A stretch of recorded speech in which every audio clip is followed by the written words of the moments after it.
Gênesis 13, versículo 1.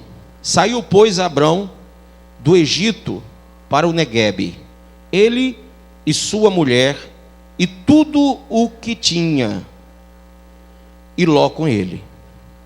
Era Abrão muito rico, está vendo aí? Possuía gado, prata e ouro.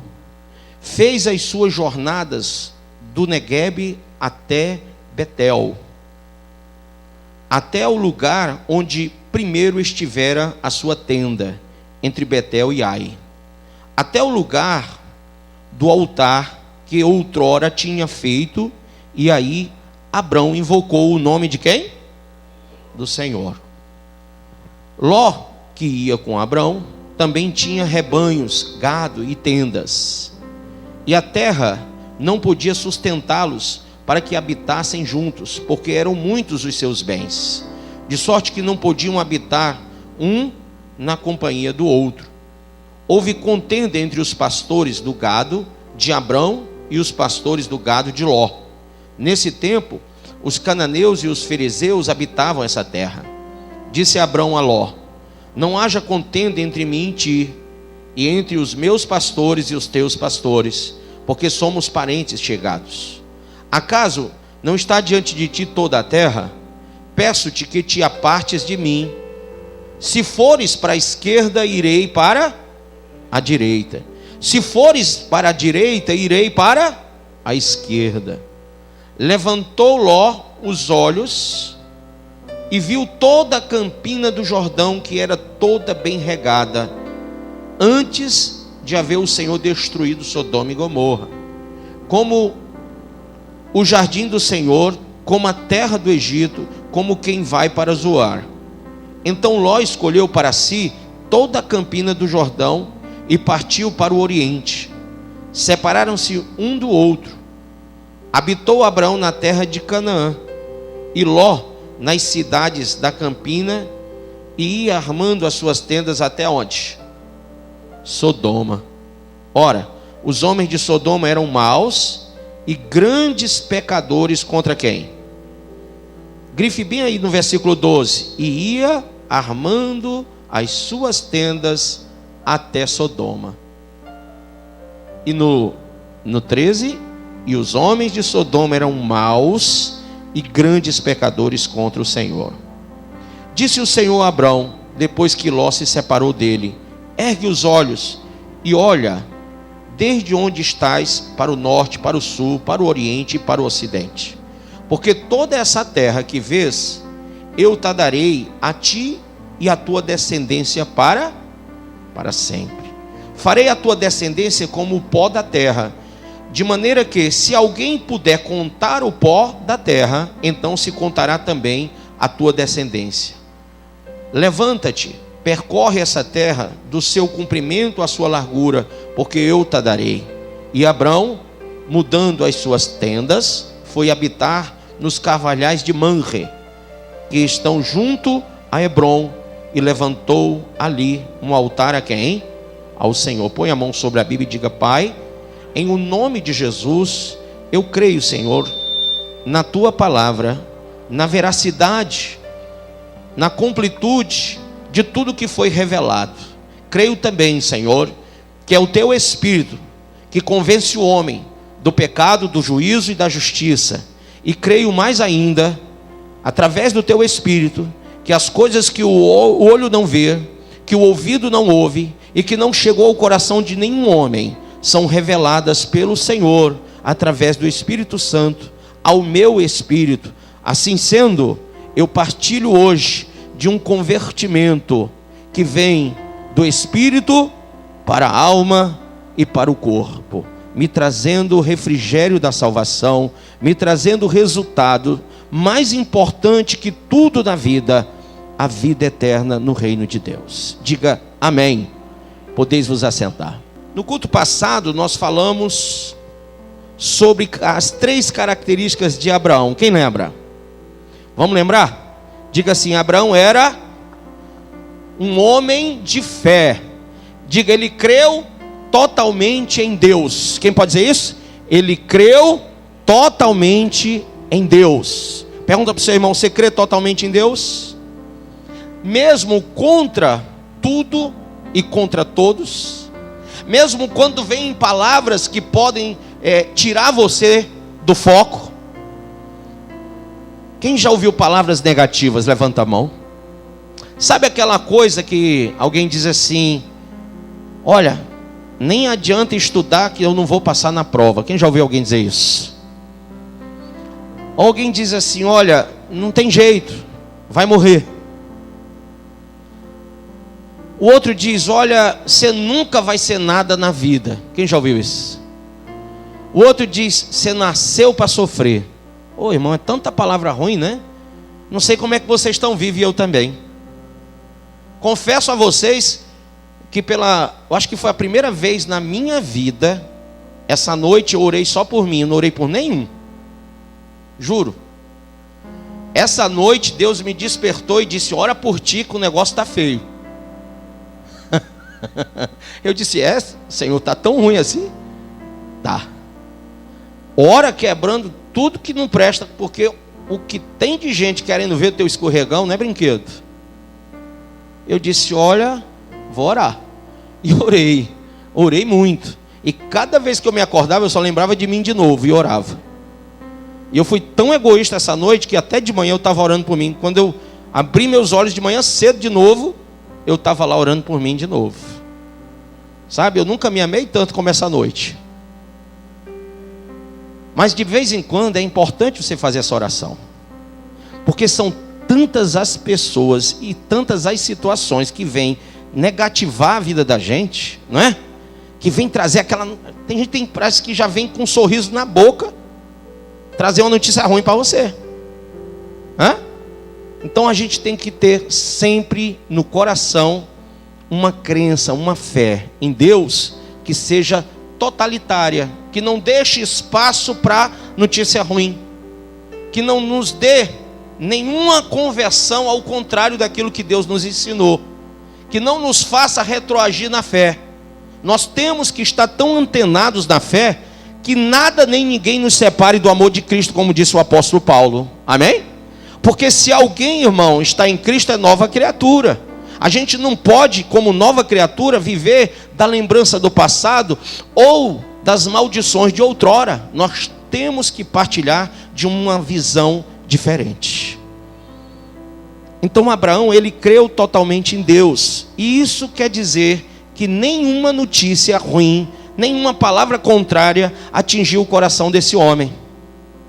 Enquanto muitas vezes você se debruça na angústia, na decepção, às vezes você fica ali debruçado em uma mágoa, às vezes você fica ali sofrendo uma depressão, né? É o chamado deprê, né? A pessoa chega, entra no quarto, apaga a luz, bota aquela música bem triste, né? E vai chorar, e chora, que o pessoal passa fora. Vixe, é coisa de opa. Enquanto você está lá na lamúria, no choro, Deus fica olhando para você e dizendo, ele não pode nem dizer meu Deus, que ele é Deus, né? Ele diz, por mim mesmo eu não acredito. Por mim mesmo eu não acredito. Estava lá na igreja dizendo que cria em mim totalmente, e agora está aí dentro desse quarto escuro. Será que não entendeu quem eu sou? Quando eu fui até Moisés e fui perguntado quem eu sou, eu disse para Moisés, eu sou o que sou. Amém? Eu sou Deus. E Deus, ele é totalmente Deus. Ele não é parcialmente Deus. Ele é totalmente o nosso Deus. Ele é totalmente o nosso Pai. Ele é totalmente o nosso Salvador. E não há espaço. Deus não deixa nada de espaço para que o diabo venha se utilizar de alguma coisa para tirar você das mãos dele. Ao contrário, ele disse, aquele que vem a mim de maneira nenhuma lançarei fora. Então não adianta você pensar num Deus que vai deixar você na deprê. Não fica. Crente que crê totalmente em Deus, acende a luz. Crente que crê totalmente em Deus é a própria luz. Amém? Por isso que ele disse que nós temos que viver na luz como ele na luz está. Andar na luz, viver na luz é algo importante. Pastor, e essa luz é quando eu pago lá a conta do final do mês e acendo as lâmpadas de toda a minha casa? Não. Essa luz foi dita pelo salmista Davi e foi dita por muitos outros, é a própria palavra de Deus em nós. Lá no Salmo 119 diz que ela é lâmpada para o nosso caminho, tá? Então a luz é a palavra, ela nos ilumina. Nós não podemos deixar de viver a palavra para viver uma palavra contrária à própria palavra. Por isso que na palavra diz, tudo pela verdade, nunca contra a verdade. E a verdade é a palavra de Deus. Quem crê diz amém. Pode aplaudir Jesus? A segunda coisa é que Abraão estabeleceu critérios espirituais. Critérios que são fundamentais para a vida nossa como cristãos. Para que a gente possa vencer na vida. Para que a gente possa vencer em todas as áreas da nossa vida. Nós temos que ter critérios. Esses critérios, dentro da igreja, são chamados de doutrinas. Esses critérios, lá na empresa que você trabalha, são chamados de quê? Normas. Esses critérios, lá no trânsito, são chamados de leis. Mas tudo isso, esse compêndio, com esses 3 nomes, formulam ou formatam dentro de nós pessoas que são chamadas cidadãos. Cidadãos. Quem não cumpre esses critérios, normas ou doutrinas, são vândalos. São pessoas perdidas. São pessoas que elas sempre estão vilipendiando as coisas que são feitas para eles mesmos. Toda norma, doutrina, todo critério, tudo aquilo que foi posto por Deus, tudo aquilo que foi legalizado pelos homens, vem para nós para que não só nossa vida seja normatizada, mas para que ela esteja integrada em comunhão. A gente não é uma pessoa isolada, nós vivemos em comunidade, sim ou não? E se nós vivemos em comunidade, nós temos que seguir essas normas, doutrinas, esses critérios, essas leis, porque delas vai vir para nós o bom relacionamento entre nós, que é chamado relacionamento interpessoal, e com Deus, que é chamado relacionamento espiritual. Amém, irmãos? Então, Abraão era um homem que estabeleceu em toda a sua vida critérios. E isso nos é importante, porque cada vez que Abraão saía de um canto para outro, ele levantava um altar. Ele estabelecia o altar de Deus. Ele não saía de um canto para outro mudando de figura. Às vezes a gente é muito fruto do meio que a gente está, né? Você vai para um canto, é uma pessoa, vai para outro, parece que é outra pessoa. Quem já saiu com alguém assim? Levanta a mão. Você não reconhece a pessoa no outro lugar. Vixe, esse irmão é aquele que está lá na igreja, santo, manto, poderoso, Deus. Aqui o cara está tão desviado, né? Só fala palavrão. Então, Abraão, onde ele chegou, ele estabeleceu o altar. Amém? Em vez de ser influenciado, ele influenciou. Diga para o seu irmão, aprenda isso. Aprenda a influenciar em vez de ser influenciado. Aprenda a ser luz em vez de ser trevas. Você não precisa que ninguém lá fora venha iluminar você, porque você é iluminado pela palavra e pelo Espírito de Deus. Amém? Então nós temos que impactar pessoas, nós temos que ser pessoas que evangelizam, que levam o reino para as outras pessoas. Você não vai ganhar a sua família, você não vai ganhar os seus vizinhos, você não vai ganhar os seus colegas de trabalho ou de faculdade quando você chega lá querendo ser igual a eles. Ah, pastor, mas eu não quero ser aquele patinho, né, feio, eu não quero ser aquele peixe fora d'água. Meu irmão, você está lendo muita história da carochinha, vai para a Bíblia. Nenhum homem, nenhuma mulher, nenhum que se destacou diante de Deus andava com um monte de gente, cheio de amigos.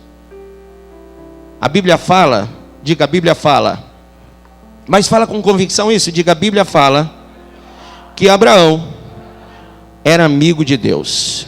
Diga de novo, amigo de Deus. Abra aí em Isaías 41.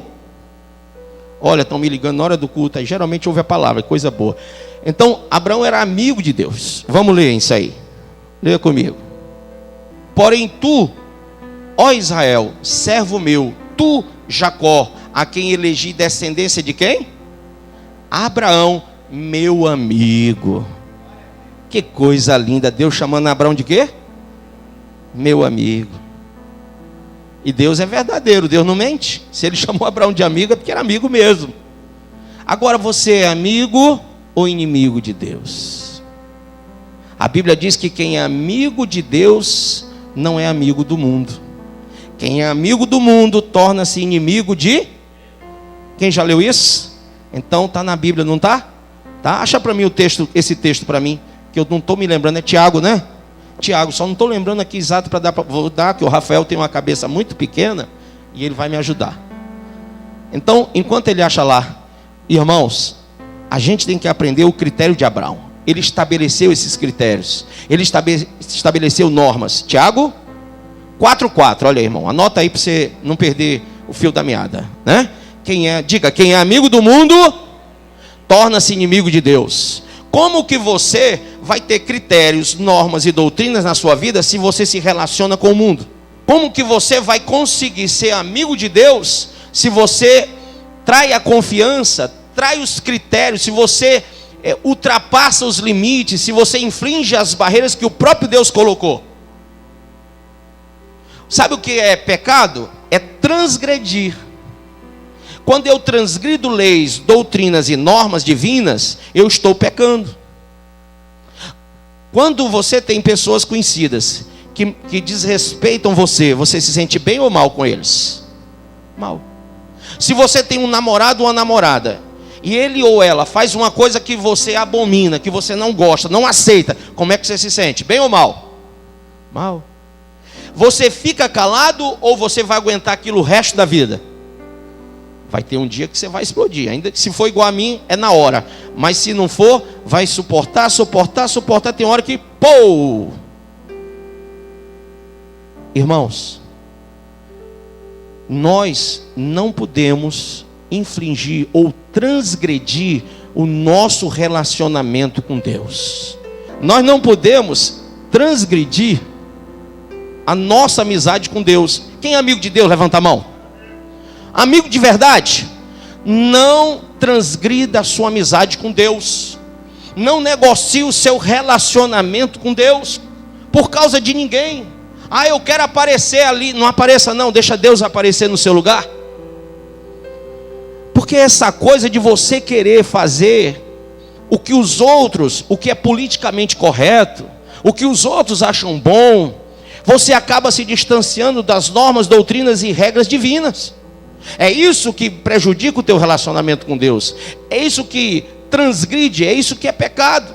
Do mesmo jeito que quem está do teu lado não te suporta às vezes pelas tuas coisas erradas, assim também, imagine Deus que é santo, santo, santo, olhando todo dia você fazer as mesmíssimas bobagens, porque você, sabendo que Deus é verdade, sabendo que Deus é santo, sabendo que Deus é puro, sabendo que ninguém vai ver Deus na impureza, só os puros verão a Deus, você fica transgredindo o relacionamento com Ele.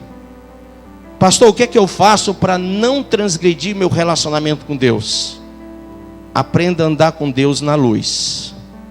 Ande com Deus pela palavra. Olha, não tem conselho melhor do que esse. Conheça a palavra e viva pela palavra. Tem gente que diz, pastor, isso é muito Bíblia. Graças a Deus. Porque é melhor ser muito Bíblia do que ser muito eu. Eu preferi me esvaziar de mim mesmo e acreditar só na palavra. Eu não prego nada que eu acho. Esse nome acho para mim já é muito chulo. Não dá para um cristão ser cristão achando qualquer coisa. Ele tem que conhecer a palavra de Deus. Amém? A Bíblia fala pelo profeta Isaías que o povo é destruído por falta de conhecimento. Então conheça a palavra, conheça o Deus que você serve, conheça o caráter de Deus, conheça a personalidade de Deus. Pastor, como que eu conheço a personalidade de Deus? Ele não está andando aqui comigo visivelmente. Ele não está, eu não vejo Deus quando eu olho, quando eu estou na rua, quando eu estou no trabalho, eu não estou vendo Deus. Como que eu vou analisar o caráter e a personalidade de um ser sobrenatural? Simples, lá em 1 Coríntios 2, Paulo explica que só conhece as coisas espirituais, e Deus é espiritual ou não é, pessoal? Deus é espírito e vida, a Bíblia fala, sim ou não? Eu só conheço Deus se eu também entender o mundo espiritual. Se eu buscar o entendimento do mundo espiritual, isso quer dizer que nós vamos subir mais um degrau. Diga assim: eu vou subir mais um degrau agora. Não basta só conhecer a Bíblia, não basta só conhecer a letra, eu tenho que receber o espírito dessa letra. Eu tenho que receber o Espírito Santo. Quando eu recebo o espírito da letra, e não só a letra, não só o conhecimento, mas o espírito do conhecimento, está lá em Isaías capítulo 11, espírito do conhecimento. Quando eu recebo isso, eu passo a ter uma visão sobrenatural de toda a Bíblia. E eu começo a entender Deus por cada coisa. Gente, Deus pode matar alguém? Sim ou não? Sim ou não? Sim ou não? Sim ou não? Sim. Só porque eu fiz assim, eu estava espantando mosca. Sim. Deus pode se irar? Claro que sim. Deus pode fazer tudo, porque Deus é Deus. A gente é que acha que pode fazer tudo. A gente não pode fazer nada, porque Jesus disse: sem mim, nada podeis fazer. Então eu tenho que começar a entender Deus por tudo. Por que Deus ficou irado com Hofni e Finéias? Por que foi? Você lembra? Isso, fogo estranho. Acenderam fogo estranho. Poxa, que fogo é esse? Entraram na presença de Deus como Deus não aceitaria que entrasse. Você sabe que Deus tem coisa que não aceita, sim ou não? Aí você vai para a presença de Deus de qualquer jeito. Pastor, eu frequentei uma igreja que era toda liberal. Amém, irmão. E eu não vou ficar aqui, sabe, vigiando o tamanho da sua roupa, ou o tamanho do seu decote, nada disso não. Você tem que conhecer a letra e o espírito. Aí você vai se tocar. Toca assim no irmão. Você vai se tocar desse jeito. E vai entender que Deus não está com você nesse erro. Quando eu leio o relacionamento de Deus e o rei Asa, Deus disse para o rei Asa: estarei contigo enquanto tu estiveres comigo, mas se tu voltares as costas para mim, eu me virarei contra ti. Então Deus não anda com desobediente, com obstinado, com rebelde. Deus não anda com gente que transgride as normas, doutrinas e leis divinas. Quer ver uma coisa? O cara, ele resolveu pular de um prédio achando que não ia morrer. Resolveu pular. Estava meio desgostoso da vida, devendo muito. Disse: não, eu vou pular, mas acho que eu não morro não. Pulou e morreu. Gente, Deus podia ter sustentado na mão, mas quem transgrediu pague o preço. O salário do pecado é a transgrediu. Ora, não tem uma lei física que diz? Tem ou não tem?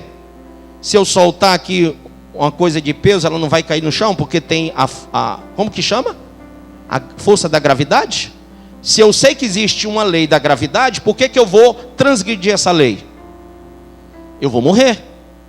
Quem sabe que quando vai atravessar uma rua tem que olhar para os dois lados? Olha só para um, negão, para tu ver. Né? Cadê Deus que não me protegeu? Tu não olha para os dois lados? Então tem coisa, pastor, me lasquei, pastor, fui fazer um negócio ali, o que foi? Casei, foi, deu certo? Não, não, o problema é teu.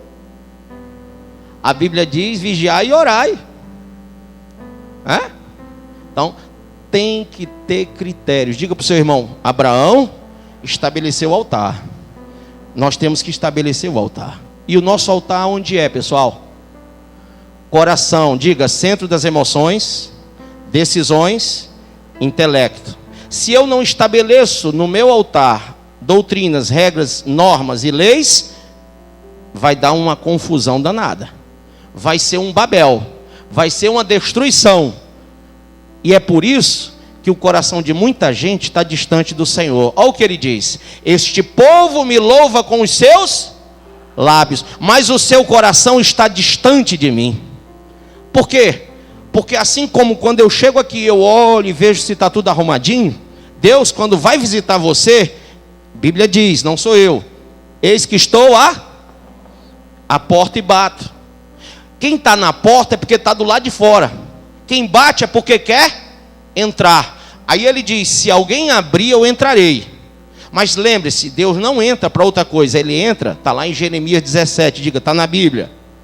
Pastor, tanta Bíblia, a Bíblia é boa, gente. Lá em Jeremias 17 diz que Ele entra no teu coração para esquadrinhar. E quando Ele esquadrinha teu coração, ou seja, Ele vê tudo que está lá, Ele vê para te recompensar ou para te punir.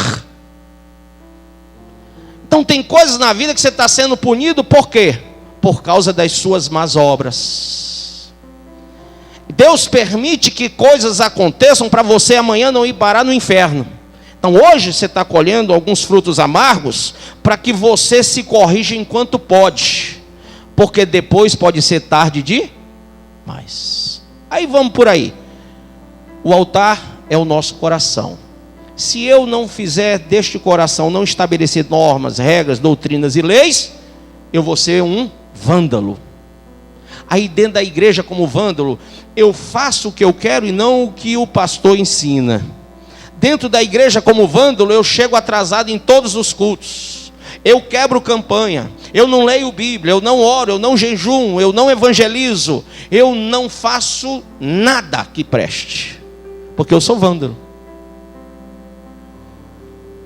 Eu sou mau exemplo para as outras pessoas. Eu não aceito nada de autoridade, embora lá em Hebreus fale que nós temos que honrar e obedecer às autoridades. Sim ou não? Mas aí, como eu sou um vândalo, como o meu altar não está normas, regras, leis e doutrinas, eu faço só o que eu quero. E eu destruo, eu atropelo, eu quebro tudo o que poderia ser benéfico para a minha vida espiritual. Tudo que podia fazer a minha ascensão espiritual. Tudo que podia fazer com que eu fosse mais que vencedor em Cristo Jesus.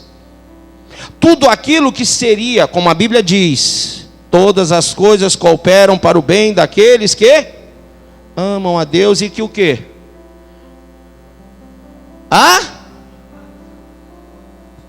Chamado segundo o propósito da sua palavra. Chamado segundo o seu propósito. Pronto, duas traduções. Aí você vê.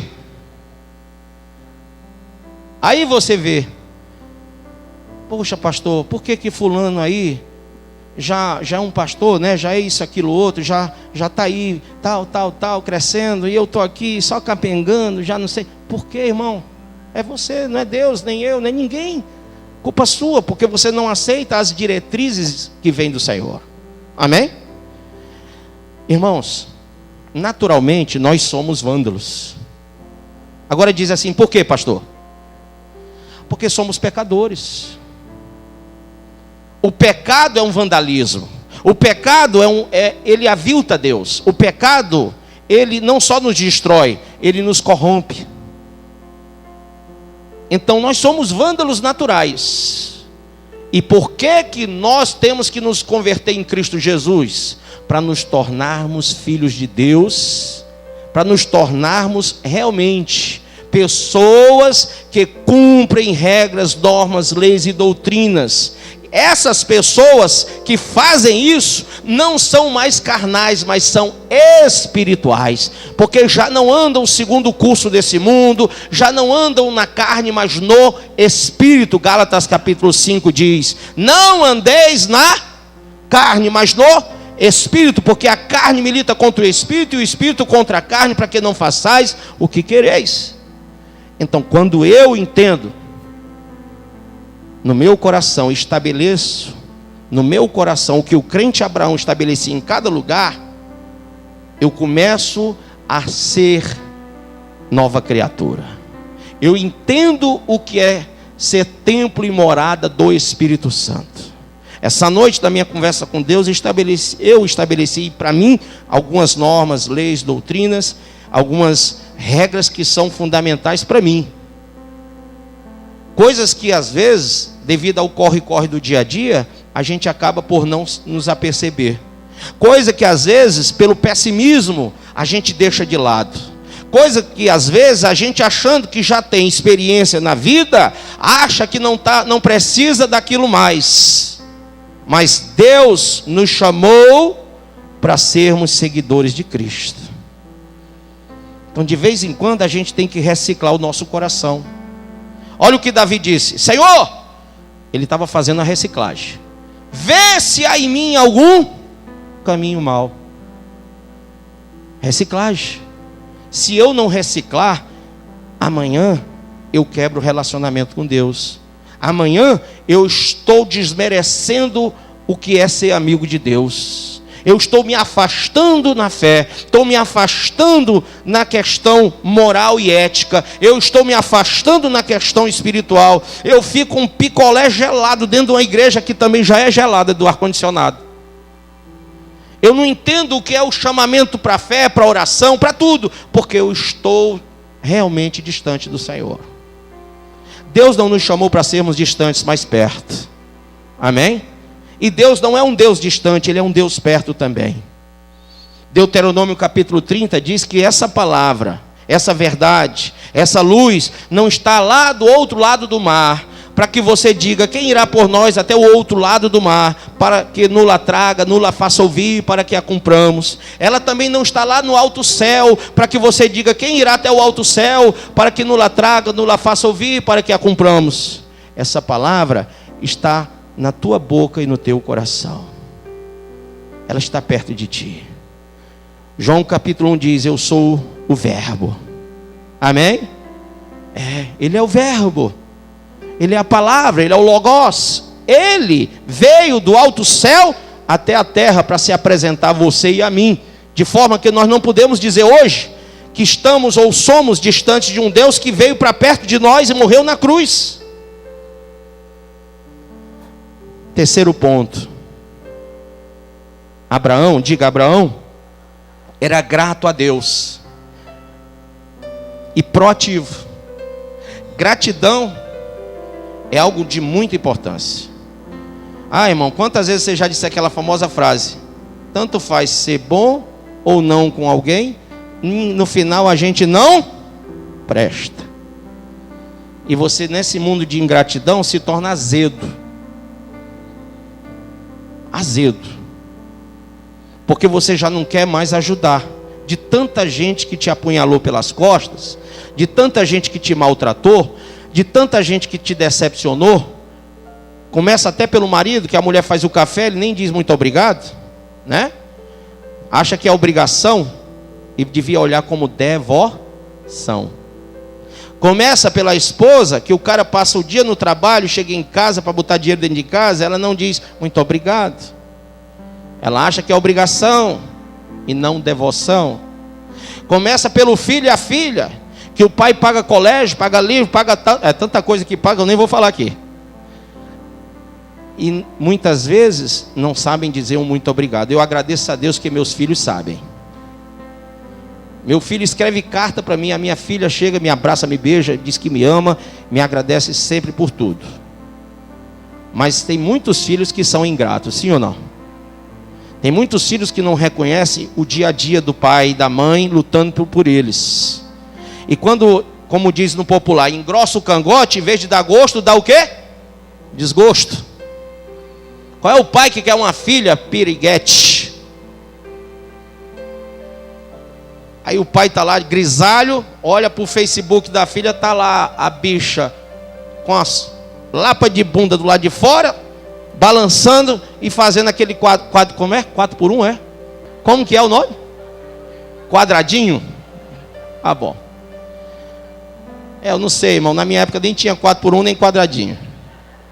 Então, olha que decepção do pai ver aquilo, né? Ou então ver o filho, em vez do filho falar uma poesia, falar uma coisa inteligente, chegar em casa, usar termos corretos de uma língua portuguesa boa, o menino só sabe falar gíria e só fala porcaria, sim ou não? Eu ia dizer merda, mas aí ficava muito feio aqui na palavra, gravando, né? Opa, falei. Você entende isso? Então Deus está sempre olhando para você, e você, em vez de ser um crente Abraão ou um crente Zaqueu que chamou a atenção do Senhor, que crente você é, irmão? Que quebra tudo, todo relacionamento que poderia ter com o Senhor. Você não é grato pelo ar que você respira. Você não é grato pela Bíblia que você tem, porque você nem lê.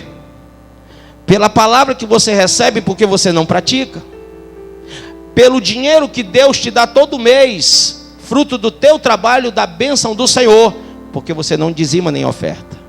Então, irmãos, a ingratidão é algo sério. Você não é grato pela saúde, mas eu queria que você visitasse agora a UPA, ou então, diz aí um nome aí, o Hospital Geral, o Alberto Seib, o Frotinha. Vai lá, querido. Nas últimas tu passa lá no Parque da Paz, também dá certo. Que ali é estágio final, né? Aí você imagina que se os crentes, Jesus, estivessem todo dia com você lá do lado, eles se convertiam. Porque não tem palavra mais forte do que a de um médico quando diz: naquela hora todo mundo se converte. É o momento do cara tacar os dois joelhos no chão. Tem um rei chamado Ezequias que, quando Deus avisou pelo um profeta que ele ia morrer, o joelho bateu um no outro e ele começou a chorar. Foi a hora que o cara virou crente, porque Deus avisou para ele que ele ia morrer. Irmão, o que é que você pode fazer da sua vida se você já sabe que vai morrer e não quer mudar? A maior ingratidão, a falta de gratidão, é que você não é proativo diante de todos os fatos. Nasce, cresce, envelhece e morre. Ou nasce, cresce e morre. Ou nasce e nem cresce, já morre. Tem uns que têm raiva porque envelheceram. Outros têm raiva porque morreram jovens. Outros porque nem nasceram ainda. Quer dizer, é aquele bebezinho que mal nasceu, já morreu. Eu digo para você, irmão, ser proativo é entender tudo e reter o que é bom. Ser proativo é viver na prática ou na ação da vontade divina. Poxa, tudo que nós temos, nós devemos à cruz do Calvário. Quem crê assim?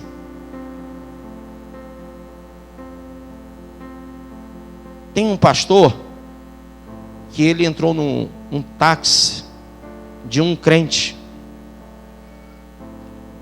E o crente começou a dizer, ao testemunho: eu era matador, não sei mais o que, fui pistoleiro, fui, enfim, tive câncer, tive isso, tive aquilo, minha mulher teve não sei o que, e Deus curou todo mundo, e saí dessa vida, e tal. Pastor só ouvindo. E a corrida era longa, ele contou um monte de testemunho. E ele disse para o pastor: pastor, o senhor não sabe, eu devo a Deus tudo que o senhor possa imaginar e mais alguma coisa. Eu não sei como eu vou pagar por isso tudo que Deus fez por mim. Não sei, pastor, sinceramente não sei. E o pastor estava falando em línguas lá atrás, de tanto testemunho. Estava chorando de tanta alegria. E quando ele parou o carro, ele olhou para o pastor e disse: deu R$1.000, a corrida era longa. O pastor olhou para ele e disse: Deus te pague.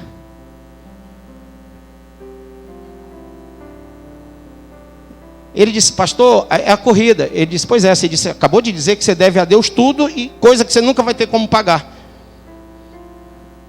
E sim, pastor, e aí? E aí que eu sou pastor. E você vai começar a pagar a Deus agora. A corrida é dele, não é minha não. Amém? Irmão, quem entende isso? Quem entende que aquela mulher que viu o profeta passando e construiu um quarto para ele era devedora de Deus? A gente tem que entender que a nossa vida, nós devemos tudo ao Senhor. Tudo que você fizer é pouco para o que você deve a Deus. Então, faça de tudo para que Deus possa olhar para você e ser feliz contigo. Amém? Que Ele possa dizer: esse é o meu filho em quem tenho prazer. Ele tem que ter prazer na nossa vida. Então diga: proação. De novo, proação. Amém? Querido, não vou me esticar muito, mas eu tenho que falar isso aqui.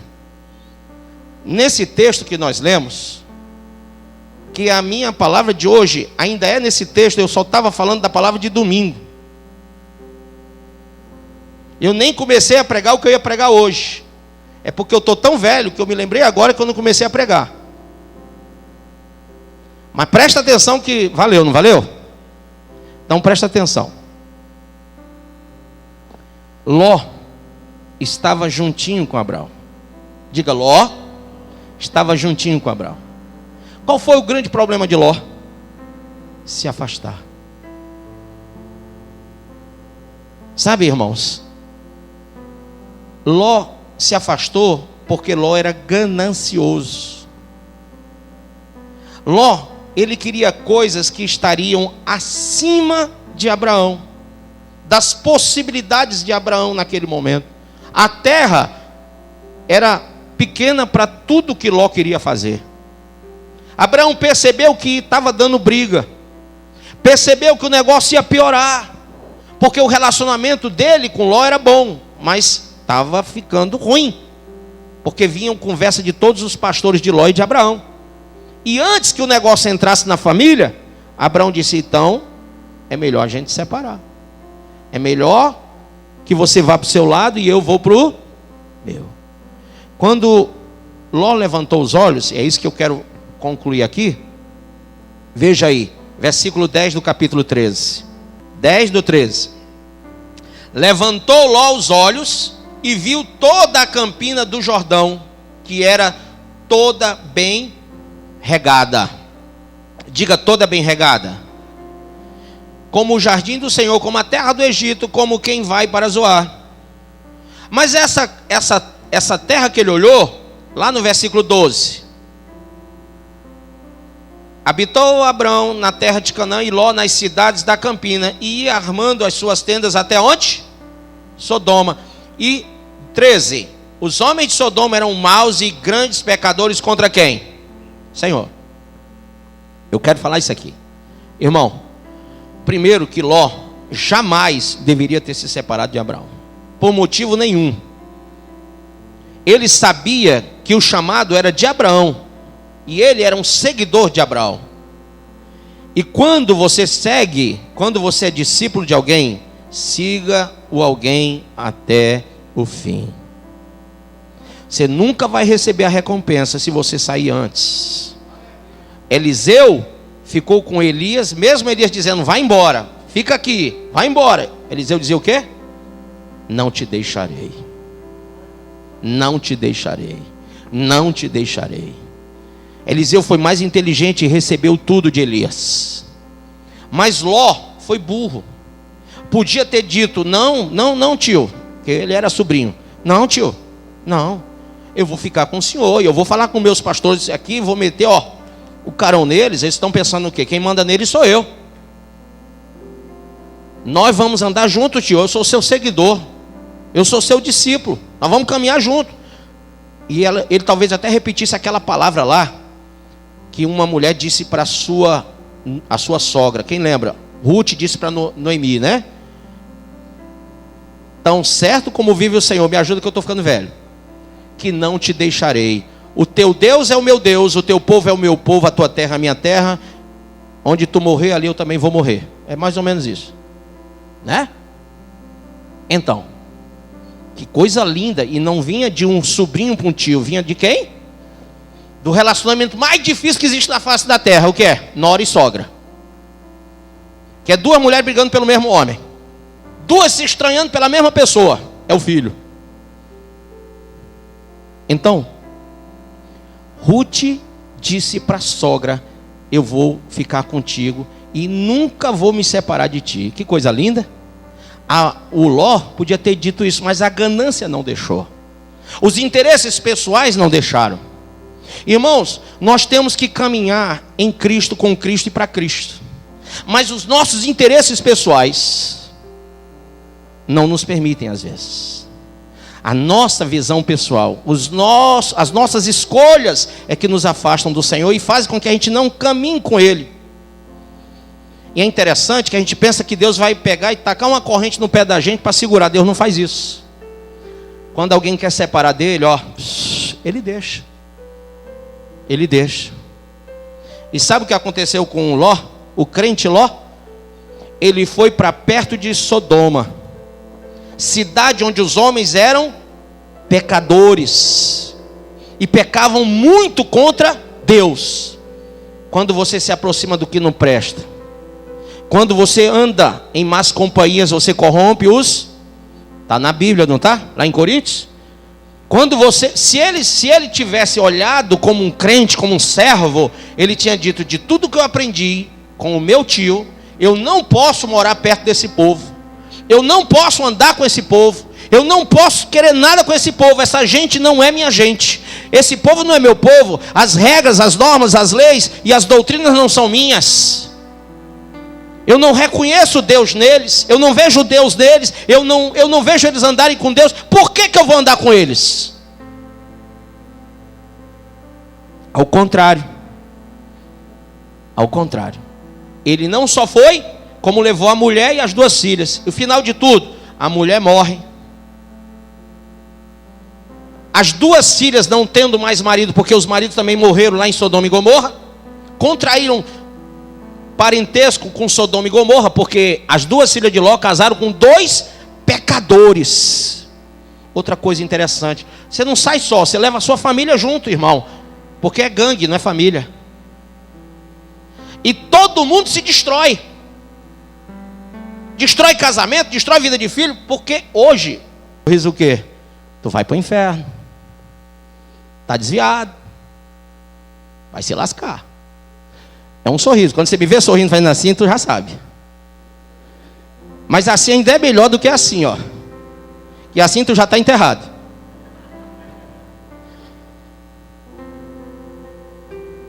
Aí eu olhei para minha esposa e disse: aí, baixou o som. Não estava ouvindo coisa boa, porque ninguém baixa um som evangélico para um pastor. Irmãos, quando alguém não quer mais andar com a sua liderança, é porque já quebrou todas as normas, doutrinas, regras e leis. E nisso vem a desgraça da raça humana. Porque tudo que Deus arquitetou é perfeito. Quem crê? Você, quando sai dessa estrutura divina, chamada igreja, ministério, obra, e você se ausenta de tudo isso, em prol de quê? Não sei, mas vai lá.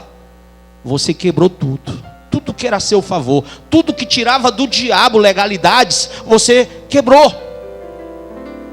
E ali por diante, a Bíblia diz que Ló e sua família foram morar em Sodoma, porque houve uma guerra entre reis, e Ló, ele tinha construído um patrimônio enorme naquela campina. Só que quando esses reis lutaram, o que é que eles fizeram? Roubaram tudo que Ló tinha. Ló ficou só na tanga. Para onde ele corre? Sodoma, Gomorra. E a prática dos sodomitas e gomorritas passou a ser a prática das suas filhas. As filhas casam com filhos do pecado. A mulher se corrompe, ela se apaixona pelo pecado, ela começa a querer viver ali para sempre. Só que não existe para sempre aqui na terra. E aí, um dia quando Deus ouve Abraão, e aí depois eu vou contar essa história. Deus ouve Abraão e ele pede: Senhor, tira meu sobrinho e a família dele daquele pecado, daquela cidade, tira daquela destruição. Senhor, me ajuda a tirar lá. Eu não quero que eles sejam destruídos junto com aquelas duas cidades do pecado. Deus ouve o crente Abraão e envia os seus anjos para aquele lugar. E mesmo com os anjos pegando pelo braço, a mulher de Ló olha para trás e vira uma estátua de sal. Quem sabe disso? Ela morre porque ela não quer deixar o pecado, não quer deixar o mundo, não quer deixar Sodoma. As duas filhas dele, sem marido, sem prole, se deitam com o pai depois de uma cachaçada bem grande. Elas embebedaram o pai estava já virado, elas foram e deitaram com o pai para poder continuar a sua prole.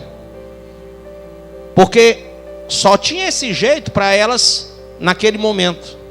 Não tinha homem com elas. E ali nasceram dois filhos. Diga, Amon e Moabe. De novo, Amon e Moabe, que deram origem a dois povos inimigos de Deus, os moabitas e os amonitas, que guerrearam contra o rei Josafá, rei de Judá, e que foram destruídos pelo próprio Deus, quando Deus disse: Josafá, você nessa guerra não vai lutar. Está lá em 2 Crônicas 20. Essa guerra é minha. Sabe por quê? Porque havia parentesco. Havia parentesco. Deus não bota parente para brigar. Quem bota parente para brigar é o diabo. E naquela hora, o que é que Deus faz? Deixa que eu resolvo. E a Bíblia diz que quando Josafá foi, ele foi louvando a Deus, porque já sabia que lá na frente Deus tinha agido. E Deus realmente agiu contra Amon e Moabe, desceu mesmo o cajado e eles se acabaram ali. Ou melhor dizendo, ali eles se dispersaram e nunca mais se levantaram de novo contra o povo de Deus. Querido, é muito difícil a gente entender um livro que a gente não busca entender. Mas se você buscar, a Bíblia diz, você vai achar. Se você bater, a porta vai se abrir. Se você pedir, você recebe. Mas você precisa agir. A salvação é uma dádiva, mas se ninguém buscar, não recebe. Você precisa entender mais sobre ser da fé abrâmica. Amém? Fique de pé em nome de Jesus. Você acabou de ouvir essa poderosa ministração da palavra de Deus. Eu creio que sua vida foi abençoada. Eu quero que você ore comigo, profetizando sobre a sua vida a salvação que vem de Cristo Jesus. Ore conosco. Deus Pai, em nome de Jesus, nós te agradecemos por esta palavra e que o Senhor possa abençoar a vida de cada um que nos viu, que nos ouviu nesse dia.